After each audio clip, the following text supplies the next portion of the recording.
What's up, guys? The John boat's finally done. We're gonna do a whole boat walkthrough, and then once we're done, we're gonna get on the Nimsdale Reservoir and do some fishing. So here we go, and thanks for watching.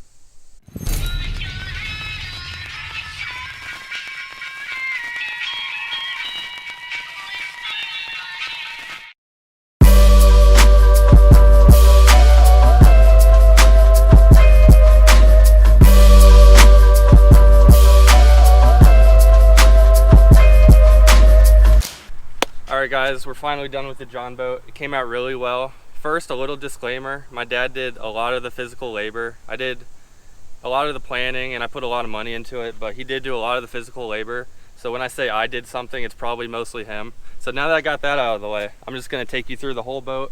It's only 11 feet long, so there's not too much boat to go through, but we're just gonna go front to back and make sure we don't miss anything. Alright, so in the front, we have the Garmin Striker 4 plus CV transducer mounted right here. And as you can see, it's actually mounted by Velcro, so it's really easy to remove because I still do some kayaking and I want to be able to go back and forth with it. So that's on there. And then we got the big unit right here. And this makes fishing so much better. I will do a review for this unit in the future, so keep an eye out for that. But basically, here she is. We went with this like bluish gray carpet instead of the basic gray you see on all the John boats, because I think it looks a lot better with the blue paint that we chose. This paint is actually the exact same color as my kayak, so it turned out really well because I wanted it all to match. So here's the first front door. One thing I thought about before doing all this is if I wanted a bunch of separate cubbies or one big door, and the one big door was a lot easier, so that's why we did this. So this is the front compartment. As you can see, we have the rod tubes going all the way to the front, but I'll talk about that in a little bit. Basically what we did is we just have these 4 main compartments, and we still have a lot of storage up in the front for extra stuff that we don't really need. But basically we have soft plastics right here, all my tackle trays. This one's kind of random fishing stuff. So we have like fishing line, super glue, and then right here, this is usually empty. And then if I bring someone to come fishing with me, they usually throw their stuff in there.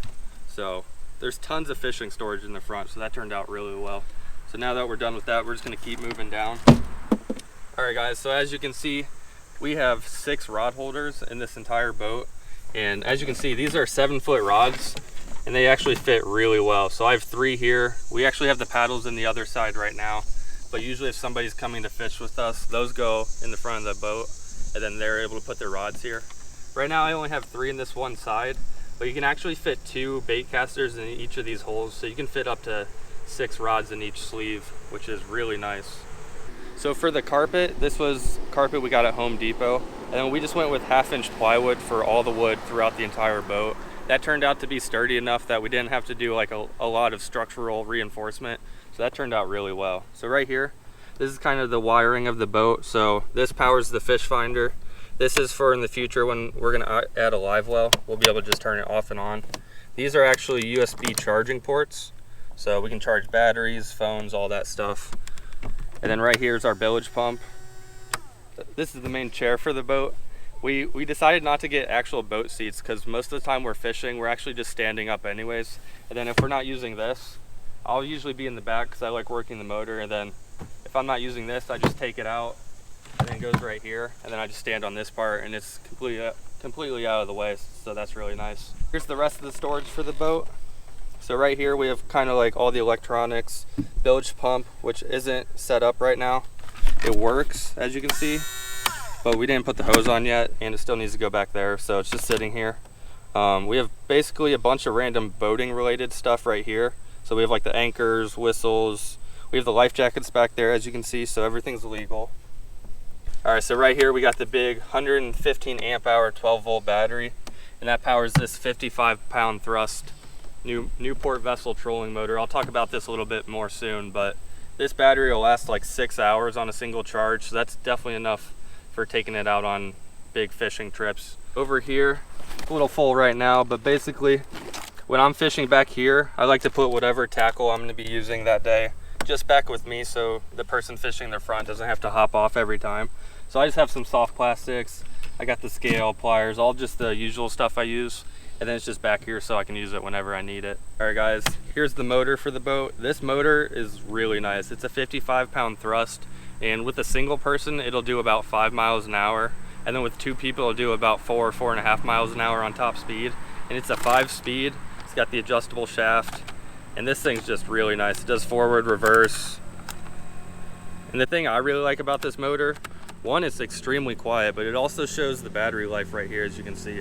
So that's really nice. Like, say you're 4 or 5 hours out, you know how much battery you have left, so you don't have to guess when you should get in before running out of battery. But yeah, this thing's just a beast. It cuts through grass really well. We haven't had any problems with it. This 55-pound thrust motor, it's $200. We were looking at the Minn Kotas as well, but this was a lot cheaper for the same thrust, and so far it's held up really well. We've had this boat out probably 10 or 15 times already, and as you can see, there's a few scratched up paint spots, but it's holding up really nicely. All right guys, so that's the boat. Now that I went over everything, we're gonna get out on the water, do some fishing, and maybe we'll get on some fish for you guys.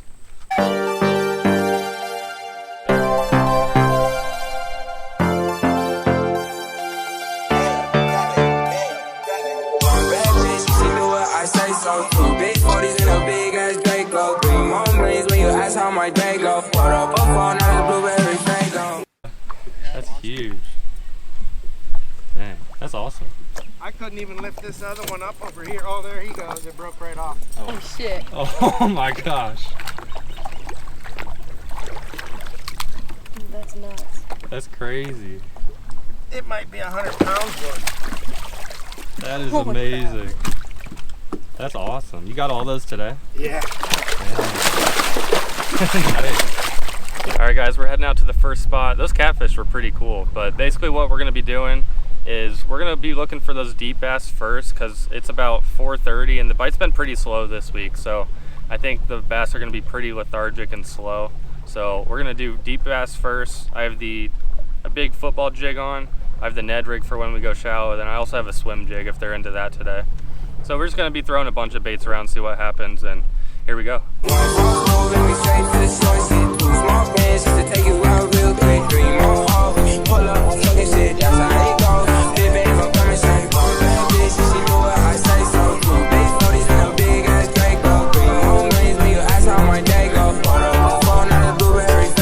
guys, first fish of the day.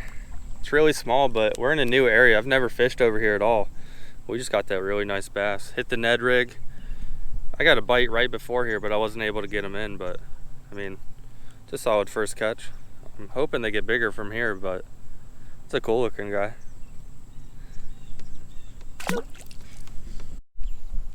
There we go guys, just got the second bass in pretty much the exact same spot as the first. Slightly bigger, so we're definitely upgrading, but I think we're gonna fish this wall a lot more because it's really rocky and there's no grass and it gets pretty deep pretty fast. So that Ned rig does really well, but that's an awesome second fish. He's probably twice as long as the first, so I'll definitely take an upgrade like that.